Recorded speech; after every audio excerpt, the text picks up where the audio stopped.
Jesucristo es la cabeza de la iglesia universal, la cabeza que está alrededor del mundo. Eso lo entendemos. Por eso, nosotros nunca hemos tratado de suplir a Jesucristo con otro hombre en medio entre Dios y nosotros. Aquí no hay nadie. ¿Por qué? Porque sencillamente eso no es bíblico. Ahora, Él es el apacentador del rebaño y la cabeza segundo de Dios. Ahora, mire, el apóstol Pablo fue el que usó estos términos en sus epístolas. Él dijo que la cabeza de Cristo es Dios, y la cabeza del varón es Cristo, y la cabeza de la mujer es el varón. Es verdad. Ahora, entonces, él fue el que usó esta terminología. Miren, la cabeza, en un sentido también la entendemos como la palabra jefe. ¿Qué es el jefe? Si usted tiene un trabajo y está bajo un patrón, bueno, el jefe es su patrón. Si su patrón le dice, ven para allá o hace esto, usted lo va a hacer. ¿Por qué? Porque usted está bajo las órdenes de él. Entonces, si el pastor es el apacentador del rebaño y la cabeza de la iglesia, segundo de Dios, o sea, ¿qué nos quiere decir esto el profeta? O sea, después de Dios, quien debe de tener la preeminencia y el liderazgo en su iglesia universal, creo que eso ya lo hemos hablado, cómo es que hay dos cuerpos. Un cuerpo universal, el cual está por todo el mundo. Es una iglesia, una novia que se está preparando. Y de toda esa novia hay una cabeza de ellos, de nosotros, el cual es Jesucristo. Pero, hablando localmente, también la iglesia local tiene una sola cabeza. Y esa cabeza es el pastor. Dice, a quien él es directamente responsable. O sea, ¿quién? El pastor. Él predicará solo la Biblia. Ahora, yo pudiera aquí insertar algo, y no para tratar de modificar las palabras del profeta, pero solamente para hacerlo más claro. Si el profeta dice que el pastor solo debe predicar la Biblia, yo voy a agregar esto: él debe predicar solo la Biblia y solo el mensaje. Recuerde, esto fue en 1933, cuando él hizo este documento. Él predicará solo la Biblia. Sabemos que esto es conforme a la doctrina del Nuevo Testamento. Si cualquier asunto expuesto delante de la mesa directiva resulta en un voto decisivo, el voto de él será el que decida. Ahora, lo hemos dicho, que el profeta de Dios dijo que cuando hay votaciones, que él se abstenía de votar. ¿Por qué? No porque no tuviera el derecho, sino porque si había una votación que era pareja, 50 y 50, el voto de él iba a decidir ya sea en una dirección o en otra. ¿Me explico? Y mire, en un proceso de aprendizaje, desde luego, hace tiempo un hermano me dijo, oiga, yo creo que usted, después de que se ha hecho una votación, aun cuando la mayoría de los votos sean en una dirección, dijo, usted también debería votar para saber de qué lado está usted, y creo que tiene razón. Porque yo también tengo todo el derecho, como usted, bueno, como los que puedan votar, porque también eso es otra cosa. No todo el mundo puede votar, ya lo sabemos, ¿verdad? Porque para ser un miembro de iglesia se requieren tres cosas. Para ser un miembro de iglesia, para que pueda tener voz y voto, que venga constantemente, que ofrende y que diezme. Si no cumple con cualquiera de estos dos requisitos, bueno, no tiene voz ni voto, según lo que el profeta nos enseñó. Yo me encuentro dentro de los que sí tengo voz y voto. ¿Por qué? Porque yo cumplo con eso. Dice, si cualquier asunto expuesto delante de la mesa directiva resulta en un voto decisivo, el voto del pastor será el que decida. Todos los miembros lo han de considerar su guía espiritual. Mire, esto es muy importante. ¿Qué es un guía? Bueno, un guía es un líder, digámoslo de esa manera. Es aquel que le guía. Mire, por eso en esto, incluso en cuanto a la consejería, aconsejar, el hermano Branham dijo que el único que puede aconsejar es el pastor. Ahora escucha, yo estoy diciendo esto como si no fuera el pastor, por decir, hermano, es que usted está trayendo agua a su molino, usted sabe todo ese tipo de personajes, de pensamientos, mejor dicho, uno los percibe en la gente. Pero con todo y eso, es el mensaje. ¿Qué vamos a hacer? O nos ajustamos o no nos ajustamos a él. O sea, punto. En esto no es negociable, ¿verdad? Todos los miembros lo han de considerar su guía espiritual. El pastor es introducido o despedido por la votación elegible de los miembros de la congregación, siendo aquellos que asisten a la iglesia y la respaldan con sus diezmos y ofrendas. Mire, esto que el profeta acaba de decir aquí, que es lo que después se dijo en el libro de los Hebreos. Él se mantuvo, bueno, si usted ha leído el libro de los Hebreos, ha encontrado eso allí. O sea, el pastor, digo el profeta, solamente hay dos maneras que él se puede ir. Uno, que él mismo decida irse, o que la mayoría de los votos digan, cambien al pastor, y punto. Yo creo que eso es lo honrado y lo correcto, lo que el hermano Branham nos enseñó. Y como yo le he dicho, un pastor, incluyéndome a mí mismo, que la mayoría de los votos eventualmente no lo favorezcan para que siga siendo pastor, yo creo que sería una, no sé cómo llamarle, el hecho que diga, bueno, como ya no me quieren aquí, voy a buscar a unos cuantos miembros y voy a formar mi grupo allá. Eso no debe ser así. ¿Me explico? En el entendido que también la remoción del pastor no debe de ser por un asunto político. ¿Me explico? Sino por causas que realmente lo ameriten. Y yo creo que eso es lo que tiene que hacer, ¿ok? La congregación dice que no, entonces, ni modo, voy y tomo mi lugar en la banca y punto, se acaba. ¿Verdad? El pastor es introducido o despedido por la votación elegible de los miembros de la congregación, siendo aquellos que asisten a la iglesia y respaldan con sus diezmos y ofrendas. El asistente del pastor, él asumirá los deberes arriba mencionados en ausencia del pastor. Los diáconos, ellos deben llenar los requisitos espirituales conforme a 1 de Timoteo 3, del 8 al 13. Y sus deberes serán los de asistir al pastor en todos los aspectos que él encauce, tales como actuar como mujer, recibir las ofrendas, ayudar con el bautismo en agua, la comunión y orar por los enfermos. ¿Cuáles son los deberes de los diáconos? Los requisitos. Bueno, los requisitos están en 1 de Timoteo, capítulo 3, versos 8 al 13. Sus deberes primeramente serán asistir al pastor. Por eso el hermano Branham dijo, hablando de la doctrina, que un diácono debe estar perfectamente en línea con la doctrina de esa iglesia. Porque de otra manera, imagínense, que el diácono esté para asistir espiritualmente al pastor y luego que después comience un forcejeo, pues eso no tiene razón de ser, porque eso produce un desgaste. Entonces, ¿qué puede suceder cuando algo así está aconteciendo? Bueno, que el pastor le pida al diácono amablemente que se retire, bueno, no que se retire, que se retire, que tome su lugar en la banca y deje de servir como diácono. El hermano Branham dijo que el pastor tiene esa facultad. Si sabe qué, hermano, mire, usted ya no está sirviendo no a mis intereses como pastor, sino a intereses de la iglesia, así que tome su lugar, desde este momento usted ya no va a ser diácono, punto. ¿Verdad?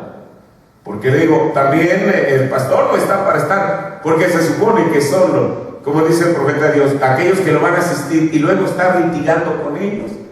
Pues hermano, eso ya no tiene sentido, ¿para qué?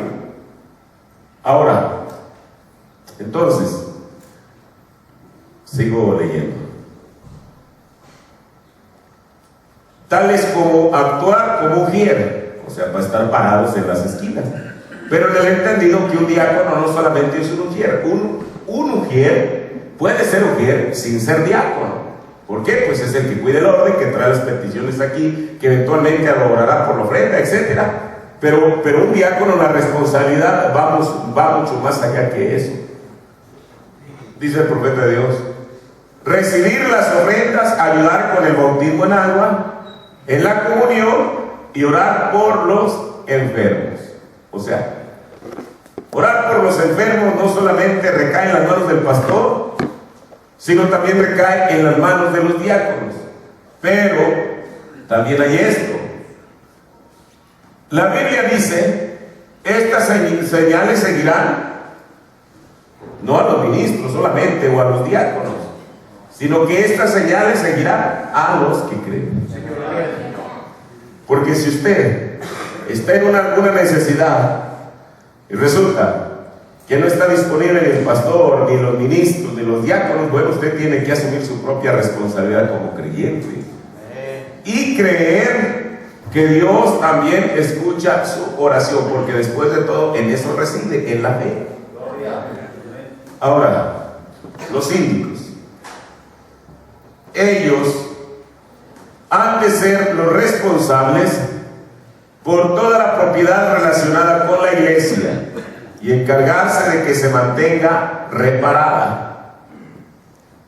O sea, los diáconos atienden el aspecto espiritual y los síndicos atienden el aspecto material.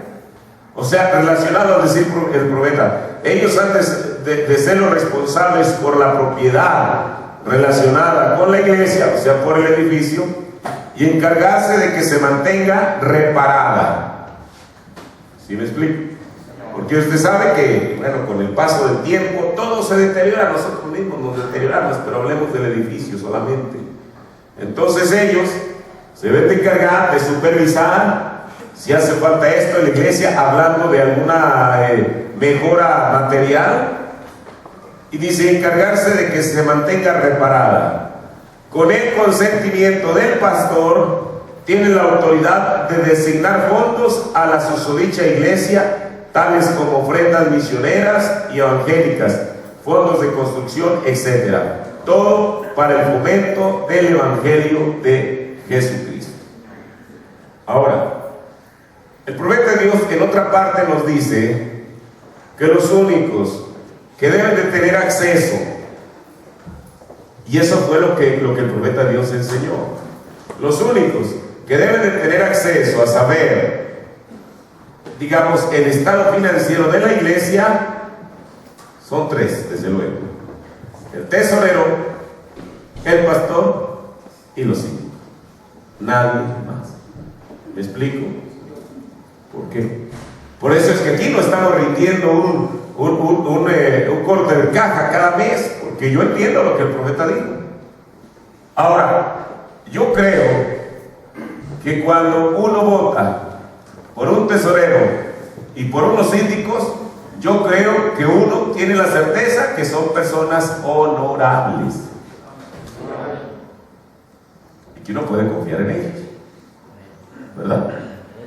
Por eso, para que, hermano, es que no sabemos qué se está haciendo con las ofrendas, pero quiero decirle que de acuerdo al profeta de Dios, lo que él dijo, usted no tiene por qué saber con el debido respeto. Solamente es quien, el pastor, los síndicos y el tesorero, desde luego, que es el que recauda el dinero, solamente ellos.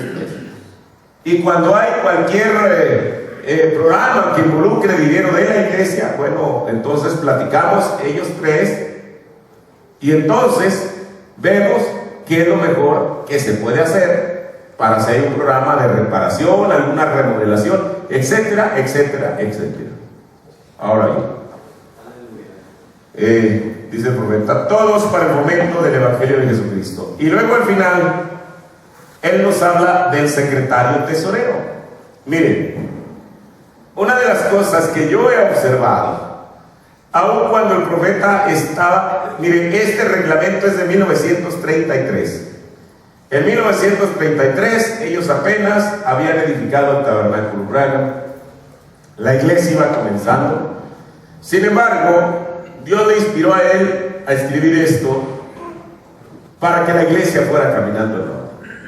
Él no sabía que en 1946 un ángel del Señor le iba a aparecer y que su ministerio tendría que cambiar por el llamamiento de Dios y por las circunstancias. Pero con todo y esto, quiero decirle, cuando a él eventualmente, digamos en los años 47, 48, quizás hasta 50 y algo, a diario llegaban a su apartado postal en Jeffersonville literalmente miles de cartas diarias. Entonces, desde luego, que no, imagínese usted, lo que era estar revisando la correspondencia, leer cada una de las cartas y al mismo tiempo darles contestación, porque muchas de ellas requerían eso, o requerían una tela de oración, etcétera, etcétera. Entonces él no podía hacer todas las cosas. ¿Por qué? Porque Dios lo había llamado no para que contestara la correspondencia, ni para que enviara telas de oración, sino para que orara por los enfermos. Entonces él buscó una pareja, a un matrimonio de ancianos ahí en el tabernáculo, que era el hermano, bueno, solamente es el nombre del varón, la hermana no sé cómo se llamaría, era el hermano Rora Cax. A lo que yo me refiero es que nunca tuvo una secretaria mujer. Todos fueron hombres. Y yo creo que él tenía sus motivos para decidirlo así. Por eso es que él decidió, digamos, unir, fusionar el oficio de tesorero con el de secretario, que siempre eran varones. Mire, la otra vez el hermano Edgar estaba hablando acerca hablando de diaconisas de Febe, que el apóstol Pablo habla en sus epístolas, o en una novela menciona. Eso no quiere decir que Febe estuviera en la iglesia parada así como están ellos, o atendiendo asuntos espirituales. Esa palabra en el griego también quiere decir un ayudante, podría ayudar en cualquier otro quehacer, pero no en ese. El profeta de Dios, que en el sermón ¿por qué no somos una denominación?, dijo: esa es la razón por lo cual nosotros no creemos que las mujeres deban ser predicadoras ni diaconisas. Entonces, para mí eso resuelve el asunto, ¿verdad? Ahora, pero entonces el profeta mantenía estos dos oficios, digámoslo así, fusionados, el de ser secretario y ser tesorero. ¿Secretario para qué? Bueno, para levantar un informe o un acta de los acuerdos a los cuales se llegue, y eso se pueda tener como una referencia. Ahora dice el secretario y tesorero: él ha de mantener un grupo de informes permanentes y detallados semanalmente, mensualmente y anualmente de todos los dineros recibidos y de todos los dineros desembolsados, que nosotros conocemos como entradas y salidas, dando un reporte detallado a la iglesia mostrando. Ahora usted dice, bueno, aquí dice que dando un reporte detallado a la iglesia. Si usted nota déjenme ver, posteriormente, se llama, creo, oficios y ministerios del tabernáculo Branham, el profeta de Dios dijo más adelante, después de esto, lo que yo ya le dije, que solamente el pastor, los síndicos y el tesorero son los que tienen acceso a saber las cuentas de la iglesia. Dando reporte detallado de la iglesia, mostrando el estado financiero el primer domingo por la mañana después del cierre de cada trimestre, más a menudo si la iglesia así lo desea. Ahora miren, ¿por qué el hermano? Recuerde, yo por eso le voy a decir, esto es de 1933. ¿Por qué el profeta de Dios después cambió esto? Miren, uno no sabe las cosas que hayan sucedido allí por las cuales el profeta decidió cambiar esto. Y bueno, nosotros lo creemos así como él lo dijo. También ha de tomar las minutas, o sea, las notas de cada reunión de la junta directiva e ingresando igual como un registro permanente en un libro permanente de minutas mantenido por el secretario con este propósito. Él será el responsable de pagar los gastos regulares de la iglesia como se designe por el oficial de las mesas directivas, y todos los cheques serán confirmados por uno de los síndicos. Bueno, aquí todavía no tenemos eso. A él se le será otorgado un fondo de caja chica para gastos menores. Los oficios arriba mencionados, consistentes de diáconos, síndicos y secretario tesorero, expirarán anualmente y requerirán de reelección o reemplazo. Miren, creo que esto a través de los años así es como lo hemos observado, porque cada año nosotros tenemos elecciones de lo que el profeta nos enseñó, de diáconos, síndicos y secretario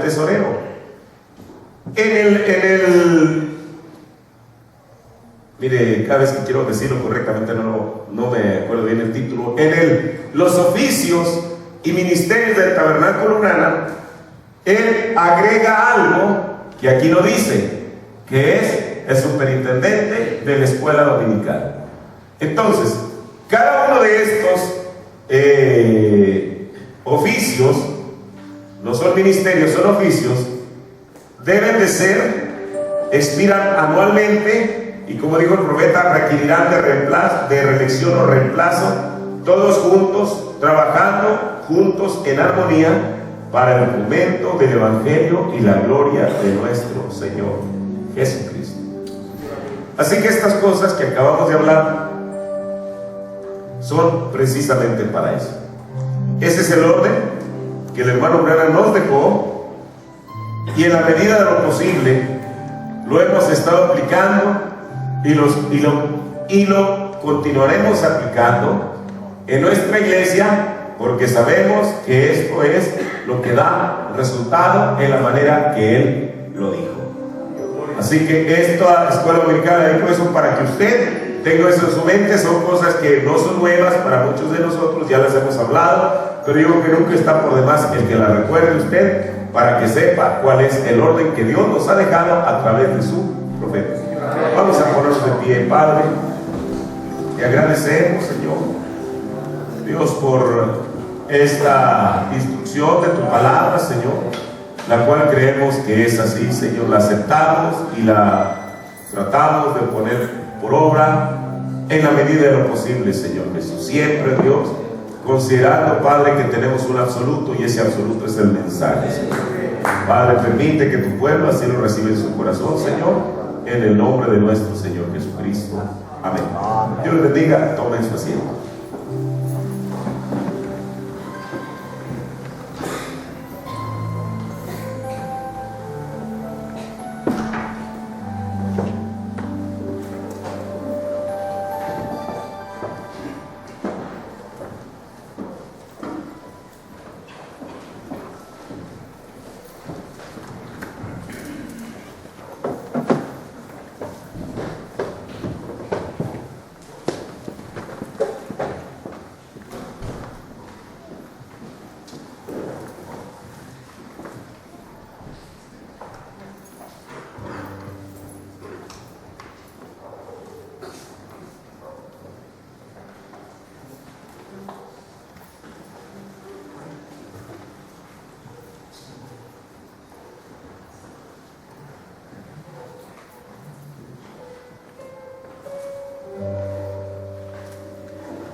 Señor les bendiga, amados hermanos. Amén. Saludos en el nombre de nuestro Señor Jesucristo. Los demás pueden ponerse de pie. Estamos de fiesta. Sí, amén. Por el invitado de honor es el Espíritu Santo, el Señor